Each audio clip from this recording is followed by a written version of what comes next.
Hello, traders. FX Pip Collector here. Today is Tuesday, April 15th, and this is my analysis for the pound US dollar. If you haven't done so yet, definitely do check out my free Discord channel, link down here in the corner at the end of the video, and take a look at my website, fxpipcollector.com.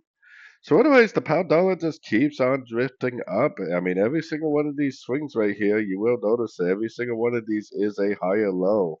So as long as it continues to make higher lows, there's really no reason whatsoever to try to look for shorts.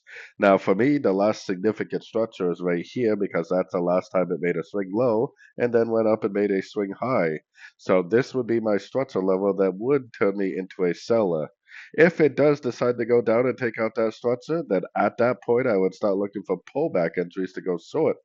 If it doesn't do that, then I would definitely be recommending nothing but longs. If we go all the way up to the daily time frame, we have to realize that I still think that this on the very high time frames, I still think that the pound dollar eventually, probably over the next year or so, is going to go all the way up to at least the 1.43 area.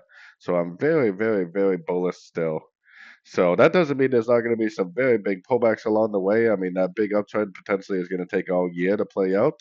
But on these sort of time frames, as long as it continues to make higher highs, higher lows, then you should just be looking to go long at every single pullback you see, at least until we get a break of structure. Then you can start looking for shorts on pullbacks after the break of structure. So either way, don't forget to like and subscribe. And as always, thank you for watching and happy trading.